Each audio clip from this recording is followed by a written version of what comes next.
I've been following the Ukraine war. The big counteroffensive has kind of started, and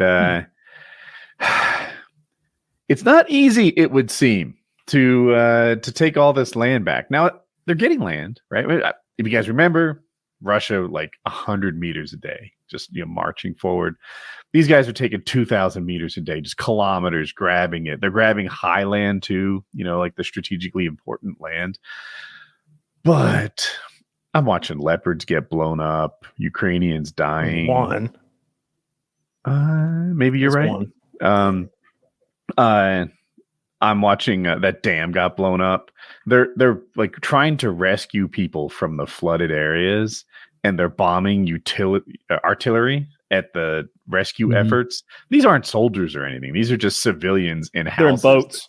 Yeah, bad boats. Boats? Oh, they're in boats. Because it's all the town's flooded out. The town's flooded. They're in rowboats, and these people are in the second story out their windows screaming for help. Well, artillery. Can't wait for the movie.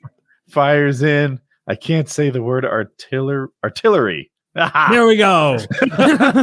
Artillery is just raining down on the civilians in these flooded out towns. And it's just these are hard days for Ukraine right now. And I guess what happened in the fall was when the Ukraine counteroffensive really launched, the Russians ran.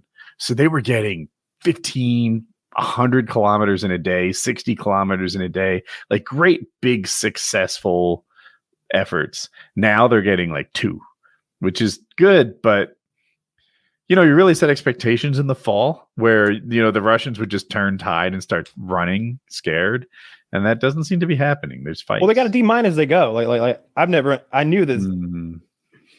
That's the big thing. It's got to be. Right, like that area is saturated with anti-vehicle and anti-personnel mines, and they've got to go through that, and they've got to distribute. I was watching, 6 or 8 Ukrainian vehicles try to cross a field. Mostly they were running into mines. Like if they can't deal with the mines, then they're never going to make those big multiple. Is that what destroyed dashes. The Leopard tank? No, artillery strike. An artillery strike on an armored. Look at him casually pronounce that word like it's easy. Artillery. Is it? So is losing a Leopard a huge deal because one hadn't been lost before? It's the first one I know of, but technically, it's the first Leopard to ever be destroyed in armed conflict by a hostile force. It is true. Here's another little fact: and the United States Abrams has never been destroyed by enemy contact. We've driven them into rivers and killed the crew. They've been hit, and then the blowout box has gone off. I believe you. I think there's some so friendly surprising. fire incidents, and there's also incidents. I've just read this today, so I don't know what's true. I believe you. But the Americans have destroyed their own Abrams to prevent them from getting they said that the enemy didn't get them. Oh, okay. But the way Kyle phrased it, is the same thing that I've heard, which is an enemy is never destroyed in Abrams. Leopards are German anyway, right? Yeah, they're actually the tank that was exactly designed to do what those tanks are being used for right now, and that's fight a war in Ukraine. But back when it was designed in the 80s or designed in the 70s, made in the 80s to deal with the Soviet Union and a potential, rush across Poland trying to fucking take Europe kind of situation. There's Leopard 1s and Leopard 2s. I think they've been sitting fairly significant numbers. There's a couple hundred there, or being sent at least, maybe 200 or 300. You got to remember the Russians have another 5,000 or 6,000 tanks left, though. It takes a huge kill-death ratio to do this. Or you'd have to hope that the Russians don't need to fight to the last tank, but it's, the Ukrainians are taking land back. It's going... You know what I'd do? It's just hard. What? If I were president, I'd be like, hey, China, how about this? We give you half of Taiwan and you invade Russia from the other side. They say no. Oh, yes. We take all of Taiwan and you try stop us. Yeah. Well, that's been war game. They lose that every time. If it's we're not gonna go to war with China over Taiwan. We will absolutely go to war with China over Taiwan. We will not. Want to bet? Yes. I mean, you will think we'll have a war with China over Taiwan? You don't have to blow up China. We're going to defeat their invasion flotilla or whatever it comes. It's going to be a sea-air battle, and we're going to win it. And it's going to be a high attrition rate. It's been wargamed a bunch. We know what's going to happen. So maybe, hope not. Hope we don't have a war with China. How do we get there in time? I guess we see them before. We're there. We're there right now. Okay, so I acknowledge that. But my suspicion is that if we were going to go with war with China, we'd want to be even more there. We're there right now, ready to win. Really? Yes, absolutely. Taiwan's a fucking missile island. That we have a missile fleet island. There. we drive between Taiwan and mainland China constantly. That's the South China Sea that they're so fucking pissy about. We sail, you mean? The ships drive, Woody. They have wheels now. These are driving. Modern naval vessels go down to the sea floor. They have I was wheels. Unaware. Okay, to combat climate change. I'm a seaman. So you know. That was the first swimming competition I ever won.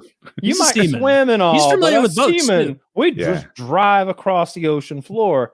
No, I think we're there in significant numbers to win. I think the idea right now is that it would be a bad idea for them to try to land. They've been building their Marine Corps for years, though. It's really interesting. The drills they run are invasion of Taiwan drills, where everybody gets in landing craft, goes across and everything. But we're there in like enormous numbers.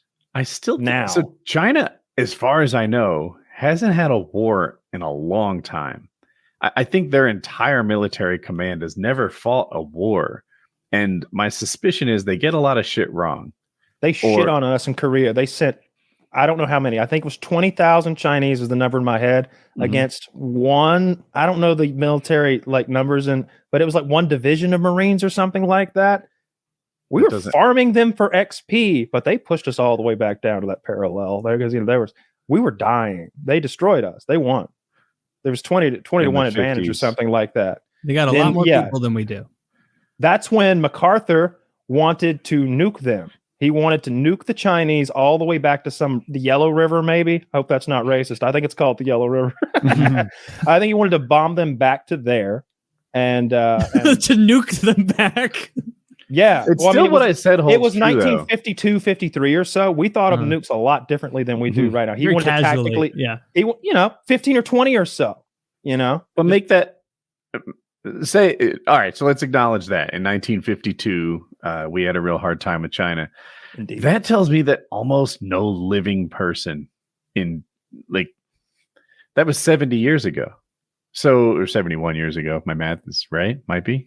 And so none of these guys have battle experience. None of these guys have engaged in a war before. They're just watching other people do it, reading old books. Their tactics could be wildly out of date for modern machinery. Their weapons are all untested. They're all just Chinese copies of our shit. Hopefully, they're good at copying stuff. They're also bad at copying stuff. It's all. I hope we get to find out. That'd be cool. I'm always down for some cool war stuff to happen. Find out. Well, I said last week, I hope somebody drops a little nuke over there, like not a big one, but I want to see a mushroom. I want to see whatever the most powerful nuke is on the moon. Somewhere that it's even ground, it's not going to hurt anyone. Even ground, on the moon. Even ground is in no, it's not fucking with anyone and causing a war. It's not contested in the way that if you tested it off the coast of Japan, they're not going to be stoked on that. There's actually you could do it on the moon. Yeah, there's a treaty against doing that. They can't stop us. It's our treaty. We agreed with the Russians, though. Actually, that might be out of date because I know the Russians didn't sign back up to something recently. And we were like, okay, well, you're no longer, we're not going to update you on our ICBM tests, and we're not going to allow inspectors here, there, and there. We just get rid of the moon. Get rid of these pesky tides. Same height all the time. The beach is comfortable. You don't have to move your chair.